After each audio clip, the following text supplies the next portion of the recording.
Mémé Cire du Temps enfilait à grands pas les couloirs du château de l'Ancre, telle une grosse chauve-souris furieuse, tandis que le rire du duc lui rebondissait en écho tout autour de la tête. « Tu pourrais lui refiler des furoncles ou autre chose, » dit Nounouog. « Les hémorroïdes, ça c'est bien. C'est permis. Ça l'empêchera pas de gouverner, faudra juste qu'il gouverne debout. Ça fait toujours rire ce truc-là. Ou alors le trou de balle en fleurs. » Mémé Cire du Temps ne répondit rien. Si sa rage avait dégagé de la chaleur, son chapeau aurait pris feu. « Remarque, ça le rendrait sans doute encore plus mauvais, » poursuivit Nounou qui courait pour ne pas se laisser distancer. « Pareil que le mal de dents. » Elle jeta un coup d'œil en coin à la figure convulsée de Mémé. « Te tracasse pas, dit-elle, ils m'ont pas fait grand-chose, mais merci quand même. »« Je m'inquiète pas pour toi, Guitaog, » cracha Mémé. « Si je suis venue, c'est uniquement parce que Magra se faisait du souci. Moi, je dis qu'une sorcière est pas capable de se débrouiller toute seule, ça vaut pas le coup qu'elle se fasse passer pour telle. » « Magra s'en est bien sorti avec la porte, j'ai trouvé. » Même en proie à sa fureur obstinée, Mémé Cire du Temps se fendit d'un hochement de tête approbateur. « Elle est en progrès, » convint-elle. Elle regarda de part et d'autre dans le couloir, puis se pencha à l'oreille de Nounouog. « Je vais pas donner au duc le plaisir de le dire, fit-elle, mais il nous a battus. »« Bah, je sais pas, » dit Nounou. « Mon Jason et quelques autres gars fortiches pourraient bientôt... »« T'as vu ces gardes ? C'est pas le même genre qu'avant. Ceux-là, c'est des durs. On pourrait donner un petit coup de pouce aux gars. Ça marcherait pas. C'est aux gens de se débrouiller tout seuls avec ces histoires-là. »« Puisque tu le dis, Esmé, » fit humblement Nounou. « Parfaitement. La magie est là pour qu'on la domine, pas pour nous dominer. » Nounou opina, puis se rappelant une promesse, baissa le bras et ramassa un fragment de pierre dans les gravats du tunnel.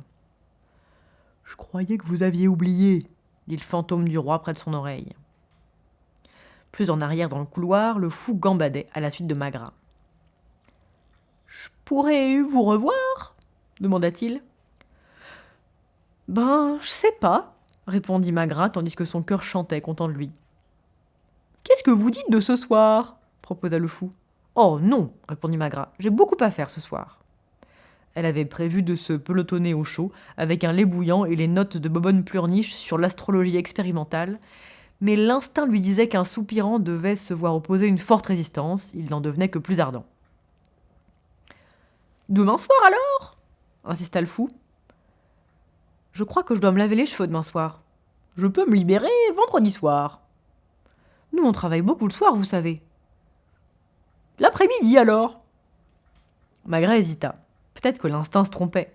« Ben... » fit-elle. « Vers 2 heures, dans le pré, à côté de l'étang, d'accord ? » « Ben... je vous verrai là-bas alors, d'accord ?» dit le fou désespérément. « Faux !» La voix de la duchesse rebondit en écho dans le couloir et une ombre de terreur passa sur la figure du bouffon. « Faut que j'y aille, dit-il. Le pré, ça va ? J'apporterai quelque chose pour que vous me reconnaissiez, d'accord ?»« D'accord, » répéta Magra, hypnotisée par sa seule insistance pressante. Elle fit demi-tour et courut pour rattraper les autres sorcières. Devant le château, c'était un vrai pandémonium. La foule présente à l'arrivée de Mémé avait considérablement grossi. Elle avait franchi les portes, maintenant sans garde, et entourait le donjon. La résistance passive était nouvelle à l'Ancre, mais les habitants en maîtrisaient déjà certains des aspects les plus élémentaires. Ils agitaient des râteaux et des faucilles en l'air, dans des mouvements simples de bas en haut, accompagnés de grimaces et de grrr grrr, sauf quelques-uns qui n'avaient pas bien saisi l'idée et qui agitaient des drapeaux en poussant des vivats. Les étudiants avancés repéraient déjà les bâtiments les plus combustibles intramuros. Plusieurs marchands de pâté en croûte chaud et de saucisses dans un petit pain avaient surgi de nulle part. Note de bas de page, c'est ce qu'ils font toujours et partout. Personne ne les voit arriver. L'explication logique, c'est que la franchise comprend l'éventaire, le chapeau de papier et une petite machine à remonter le temps fonctionnant au gaz. Et réalisait de bonnes affaires. Sous peu, quelqu'un allait lancer un projectile. Les 3 sorcières se tenaient en haut de l'escalier qui menait à la porte principale du donjon et embrassaient du regard la marée de visages. « Là, il y a mon Jason !» dit joyeusement Nounou. « Et puis Wayne, et Daron, et Kev, et Trèves, et Neve. »« Je me souviendrai de leur tête, » dit Lord Casquette qui émergea entre elles et leur posa une main sur l'épaule. « Et voyez-vous mes archers sur les remparts ? Je les vois, fit Mémé la mine sombre. Alors souriez et saluez de la main, dit le duc. Ainsi le peuple comprendra que tout va bien. Après tout, n'êtes-vous pas venu me voir aujourd'hui pour affaire d'État ? Il se pencha tout près de Mémé. Oui, il y a des centaines de choses que vous pourriez faire, dit-il, mais pour en aboutir au même point. Il recula. Je ne suis pas un homme déraisonnable, j'espère, ajouta-t-il d'une voix enjouée. Peut-être que si vous persuadiez la populace de se calmer, j'accepterais d'alléger un peu mon autorité. Je ne promets rien, bien entendu. Mémé ne répondit pas. Souriez et saluez, ordonna le duc. Mémé leva une main, l'agita vaguement et se fendit d'un bref rictus dépourvu du moindre humour. Puis elle fronça les sourcils et donna un coup de coude à Nounouog, qui saluait et faisait des grimaces comme une malade. « Pas besoin de s'emballer, siffla-t-elle. « Mais y a Rich, Charline et leur bébé. Ouh !»« Tu vas la fermer, espèce de vieux balai débile !» fit sèchement Mémé. « Et ressaisis-toi. »« Très bien, bravo !» dit le duc. Il leva les mains, ou plutôt la main. L'autre lui faisait toujours mal. Il avait encore essayé la râpe la veille au soir, mais ça n'avait pas marché. « Peuple de l'encre !» cria-t-il. « N'ayez plus d'alarme. Je suis votre ami. Je vous protégerai des sorcières. Elles ont accepté de vous laisser tranquille. » Mémé le considérait tandis qu'il parlait. C'était un de ces maniaques dépressifs, se disait-elle, avec des hauts et des bas comme un je sais pas quoi. Il vous assassine et la seconde d'après, il vous demande comment ça va. Elle eut conscience qu'il la regardait, l'air d'attendre quelque chose. « Quoi ?»« J'ai dit, je vais maintenant laisser la parole à l'honorable Mémé Sire du Temps, ha ha !» fit-il. « Vous avez dit ça, hein ?»« Oui. »« Vous dépassez les bornes. »« Oui, c'est vrai. » Le duc gloussa. Mémé se tourna vers la foule qui attendait et qui se tut. « Rentrez chez vous, dit-elle. Un silence plus long s'ensuivit. « C'est tout ?» demanda le duc. « Oui. »« Et les serments d'allégeance éternelle ?»« Comment ça ? Guita, veux-tu arrêter de faire signe à tout le monde ?»« Pardon. »« Et maintenant, on va y aller, nous aussi, fit Mémé. »« Mais nous nous entendions si bien, dit le duc. »« Viens, Guita, fit Mémé glacial. Et Magra, où a-t-elle la tête ?» Magra leva un regard coupable. Elle était en grande conversation avec le fou, mais le genre de conversation où les deux protagonistes passent beaucoup de temps à se contempler les pieds et se tripoter les ongles. L'amour véritable, c'est 90% d'extrême confusion et de feu aux oreilles. « On s'en va, dit Mémé. « Vendredi après-midi, n'oubliez pas, souffla le fou. « Enfin, si je peux, fit Magra. Nounouog lui lança un regard polisson. Et ainsi Mémé Sire du Temps descendit rapidement les marches et traversa la cohue alors que les deux autres couraient sur ses talons. Plusieurs gardes rigolards croisèrent son regard et le regrettèrent, mais ici et là, dans la foule de spectateurs, s'échappait un ricanement à peine réprimé. En trombe, elle franchit l'entrée, passa le pont-levis et traversa la ville. Quand elle marchait vite, Mémé battait la plupart des gens à la course. Derrière elle, le duc, qui venait de passer le dernier pic euphorique dans les montagnes russes de sa folie et chutait à toute vitesse vers le bassin du désespoir, riait aux éclats. Mémé ne s'arrêta pas avant d'être sortie de la ville et d'avoir gagné l'abri accueillant de la forêt. Elle quitta la route et se laissa tomber sur une bille de bois, la figure dans les mains. Les deux autres s'approchèrent prudemment. Magra la tapota dans le dos. « Vous laissez pas abattre, dit-elle. Vous vous en êtes très bien sorti, j'ai trouvé. »« Je me laisse pas abattre, je réfléchis, dit Mémé. Allez-vous-en. » Nounouog haussa les sourcils à l'intention de Magra en manière d'avertissement. Elles se retirèrent à distance, convenable, même si, vu l'état d'esprit présent de Mémé, l'univers voisin risquait de faire encore trop près, et elles s'assirent sur une pierre moussue. « Ça va, vous ?» demanda Magra. « Ils vous ont rien fait, hein ?»« Pas poser une seule fois la main sur moi, » répondit Nounou. Elle renifla. « C'est pas de la vraie royauté, cela, » ajouta-t-elle. « Le vieux roi Grunwald, par exemple, il n'aurait pas perdu le temps à remuer des trucs sous le nez des gens pour les menacer, lui. Il y serait pas allé par quatre chemins. Des aiguilles sous les ongles tout de suite, ça aurait pas traîné. Pas de rire démoniaque de ces machins-là. C'était un vrai roi, lui, très courtois. » « Il menaçait de vous brûler. »« Oh, ça, je l'aurais pas permis. »« T'es un amoureux, j'ai vu, » fit Nounou. « Pardon ?»« Le jeune gars avec les clochettes, qui a une tête d'épagnole qui vient de recevoir un coup de pied. »« Oh, lui !» Magra rougit violemment sous son maquillage blafard. « C'est juste un type comme ça, il arrête pas de me suivre. » Ça peut devenir pénible, c'est sûr, dit Nounou d'un ton solennel. En plus, il est tout petit, et faut tout le temps qu'il gambade partout. Tu l'as bien regardé, n'est-ce pas? Fit la vieille sorcière. Pardon? Non, hein, c'est ce qui me semblait. Il est drôlement malin, ce fou. Il aurait dû faire acteur. Comment ça? La prochaine fois, regarde-le avec des yeux de sorcière, pas avec des yeux de femme, dit Nounou, qui donna un coup de coude complice à Magra. Du bon travail avec la porte là-bas, reprit-elle. Tu commences à bien te débrouiller, je trouve. J'espère que tu lui as dit pour Gredin. Il a promis qu'il allait le faire sortir tout de suite, Nounou. Elles entendirent grogner Mémé Sire du Temps. Vous l'avez entendu, le ricanement dans la foule, fit-elle. Quel caricané. Nounouog s'assit près d'elle. Et il y en a deux qu'on montrait du doigt, dit-elle, je sais. On peut pas tolérer ça. Magra s'assit à l'autre bout de la bille de bois. Il y a d'autres sorcières, dit-elle. Il y en a des tas plus haut dans les montagnes du Bélier. Peut-être qu'elles pourraient vous aider. Les deux autres la regardèrent d'un air de surprise peinée. Je crois pas qu'on a besoin d'aller jusque-là, renifla Mémé. Demander de l'aide. Très mauvaise habitude, approuva Nounouog. Mais vous avez bien demandé à un démon de vous aider, fit Magra. Non, répliqua Mémé. Parfaitement, non, mon chéri Nounou. On lui a demandé de nous assister.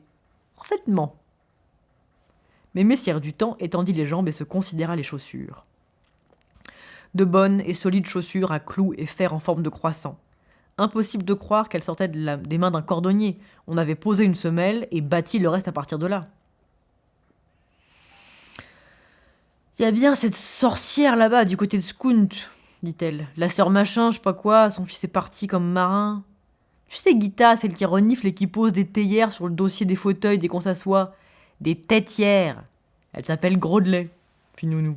Elle lève le petit doigt quand elle boit son thé, elle parle en mettant des partout pour faire chic. Oui, bon, je me suis pas abaissée à lui parler depuis cette histoire de gibet, si tu te souviens. Je dirais qu'elle adorerait ça. Venir fouiller par ici, fourrer ses doigts dans tous les coins, renifler et nous donner des conseils. Oh oui, de l'aide. On serait dans de beaux draps si on s'amusait à s'aider pour un oui, pour un non. Oui, et là-bas, du côté de Skunt, les arbres vous parlent et se promènent la nuit, dit Nounou, sans même demander la permission. Une organisation déplorable. Pas une bonne organisation comme celle qu'on a chez nous, fit Magra. Mémé se leva d'un air décidé.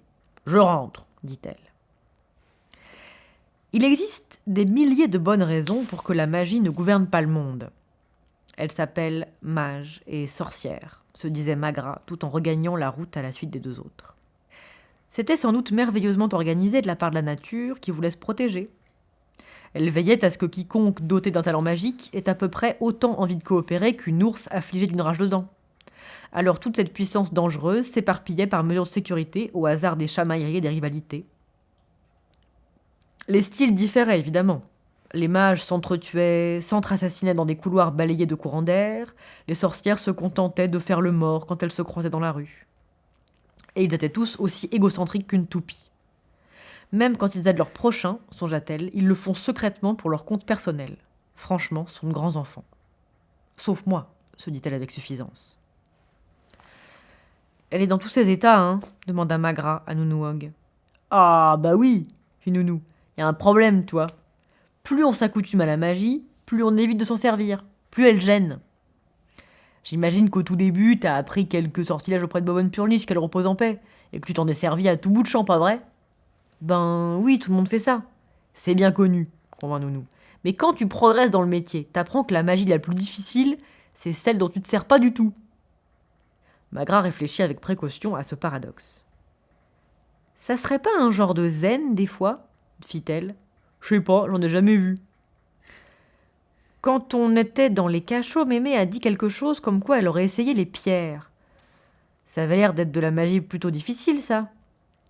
Ben, Bobonne faisait pas beaucoup dans les pierres, dit Nounou. C'est pas vraiment difficile. Suffit de leur réveiller un peu la mémoire. Tu sais, les vieux souvenirs, quand elles étaient chaudes et liquides. Elle hésita et sa main vola vers sa poche. Elle agrippa le fragment de pierre du château et se détendit. À un moment, j'ai cru que je l'avais oublié, dit-elle en sortant. Vous pouvez vous montrer maintenant. Il était à peine visible dans la clarté du jour, faible miroitement qui flottait sous les arbres. Le roi Vérance cligna des yeux. Il n'avait pas l'habitude de la lumière solaire. « Esmé, dit Nounou, il y a quelqu'un qui veut te voir. » Mémé se retourna lentement et plissa des yeux en direction du fantôme. « Je vous ai vu dans le cachot, vous, hein ?» fit-elle. « Qui vous êtes ?»« Vérance, roi de l'encre, » répondit le fantôme qui s'inclina. « Ai-je l'honneur de m'adresser à Mémé Sire du Temps, doyenne des sorcières ?» Comme on l'a déjà signalé, ce n'est pas parce que le roi Vérance descendait d'une longue lignée de rois qu'il était foncièrement idiot. Et une année sans distraction charnelle avait en outre accompli des merveilles. Mémé Sire du Temps s'estimait totalement insensible à la pommade dans le dos, mais le roi lui en passait avec dextérité l'équivalent de la consommation pharmaceutique de tout un pays. La courbette était un petit détail particulièrement bien trouvé. Un muscle se contracta au coin de la bouche de Mémé. Elle répondit par un petit salut raide, parce qu'elle n'était pas très sûre du sens de doyenne. « Je suis elle-même, » admit-elle. « Vous pouvez vous relever, » ajouta-t-elle royale. Le roi Vérance restait agenouillé, à 3 doigts au-dessus du sol. « Je sollicite une faveur, » s'empressa-t-il d'annoncer. « Dites donc, comment vous êtes sorti du château ?» demanda Mémé. « L'estimé Nounouog m'a prêté son concours. J'ai réfléchi. Si je suis lié aux pierres de l'encre, alors je peux aussi les suivre où elles vont. Je crains de m'être livré à une petite supercherie pour arranger les choses. Pour le moment, je vais en ton tablier. »« Vous n'êtes pas le premier non plus, » fit Mémé sans y penser. « Esmé !»« Et je vous conjure, mes messieurs du temps, de restaurer mon fils sur le trône. »« Restaurer ? Vous savez ce que je veux dire. Est-il en bonne santé ?» Mémé fit oui de la tête. « La dernière fois qu'on l'a regardé, il se restaurait tout seul d'une pomme, dit-il. » C'est son destin d'être roi de l'encre. Oui, d'accord, le destin, faut se méfier, vous savez. Vous ne m'aiderez pas ? Mémé parut accablée. C'est se mêler des affaires des autres, vous voyez, ça tourne toujours au vinaigre quand on se mêle de politique. Une fois qu'on a commencé, on peut plus s'arrêter. Ça, c'est une règle fondamentale de la magie, on rigole pas avec les règles fondamentales. Vous n'allez pas m'aider ? Naturellement, un jour, quand votre gars sera un peu plus grand. Où est-il en ce moment ? Demanda le roi d'un ton glacial. Les sorcières évitèrent de se regarder. On l'a vu à la brillante du pays, vous voyez, répondit gauchement Mémé. Très bonne famille, intervint aussitôt Nounou. Quel genre, fit le roi. Pas des gens du commun, j'espère. Absolument pas, assura Mémé avec une force considérable, tandis qu'une image de Vitolaire lui passait par l'esprit. Pas commun du tout. Très hors du commun. Elle implora des yeux l'aide de Magra. « C'était des Thespiens, » fit Magra d'une voix ferme, qui irradia une telle approbation que le roi ne put se retenir d'opiner du chef machinalement. « Oh » fit-il, « bien. »« C'en était » chuchota Nounouog, « ils en avaient pas l'air. »« Étale pas ton ignorance, Guitaog, » renifla Mémé. Elle se tourna vers le fantôme du roi. « Faut l'excuser, votre majesté. Elle cherche qu'à en mettre plein la vue. Elle sait même pas où ça se trouve, Thespie. » Où que ce soit, j'espère qu'ils savent, là-bas, comment instruire dans les arts de la guerre, dit Vérance. Je connais Casquette. D'ici 10 ans, il te sera incrusté dans le pays comme un crapaud dans une pierre. Le regard du roi passa de sorcière en sorcière. Dans quelle espèce de royaume nous faudra-t-il revenir ? Je suis encore au courant de ce que devient le royaume. Le regarderez-vous changer d'année en année, s'appauvrir et dépérir ? Le fantôme du roi s'estompa. Sa voix flottait dans le vide, légère comme la brise. « Rappelez-vous, chère sœur, dit-il, le pays et le roi ne font qu'un. » Puis il disparut. Magra, en se mouchant, rompit le silence embarrassé. « Qu'un quoi ?» demanda Nounouog. « Faut faire quelque chose, dit Magra d'une voix que l'émotion étranglait. Règle ou pas règle ? C'est très contrariant, dit Mémé avec calme. Oui, mais qu'est-ce que vous allez faire ? Réfléchir à tout ça. Ça fait 1 an que vous y réfléchissez. Qu'un quoi ? Font qu'un quoi ? Répéta Nounouog. Ça vaut rien d'agir à la va-vite, dit Mémé. Ces choses-là. Un chariot arrivait en brinque-ballant avec fracas sur la piste de l'encre. Mémé l'ignora. Demande beaucoup de réflexion. Vous savez pas quoi faire, hein, lança Magra. Ridicule. Il y a un chariot qui s'amène, Mémé. Mémé Sire du Temps haussa les épaules. Ce que vous comprenez pas, vous autres, les jeunes, commença-t-elle. La sécurité routière élémentaire n'avait jamais préoccupé les sorcières. Les quelques véhicules qui circulaient sur les routes de l'encre, ou bien les contournaient, ou bien, en cas d'impossibilité, attendaient qu'elles libèrent le passage. Mémé, sire du temps, toute sa vie, avait tenu la chose pour fait acquis. La seule raison qui l'empêcha de comprendre son erreur dans la mort, ce fut Magra, qui, doué de meilleurs réflexes, la tira dans le fossé. Un fossé intéressant. Des machins en tire-bouchon y gigotaient légèrement, descendant en direct d'autres machins, ingrédients de la soupe primordiale de la création. Quiconque s'imaginait l'eau du fossé insignifiante y aurait passé une demi-heure instructive avec un microscope puissant. Il y poussait aussi des orties, et maintenant on y trouvait Mémé Sire du Temps. Elle s'extirpa à grand-peine des herbes, bredouillante de rage, et se dressa dans le fossé tel Vénus Anadyomène, mais en plus décatie et davantage recouverte de lentilles d'eau. « fit-elle, un doigt tremblant pointé vers le chariot qui s'éloignait. « C'est le jeune Neshley qui habite du côté de Coprin d'Ancre, » la renseigna Nounouog depuis un buisson voisin. « Ils ont toujours été un peu fêlés dans la famille. Évidemment, sa mère, c'était une batte-cul. »« Il nous a renversés !» s'indigna Mémé. « Vous auriez pu vous écarter, » dit Magra. « Nous écarter ? On est des sorcières ! C'est les autres qui s'écartent de nous !»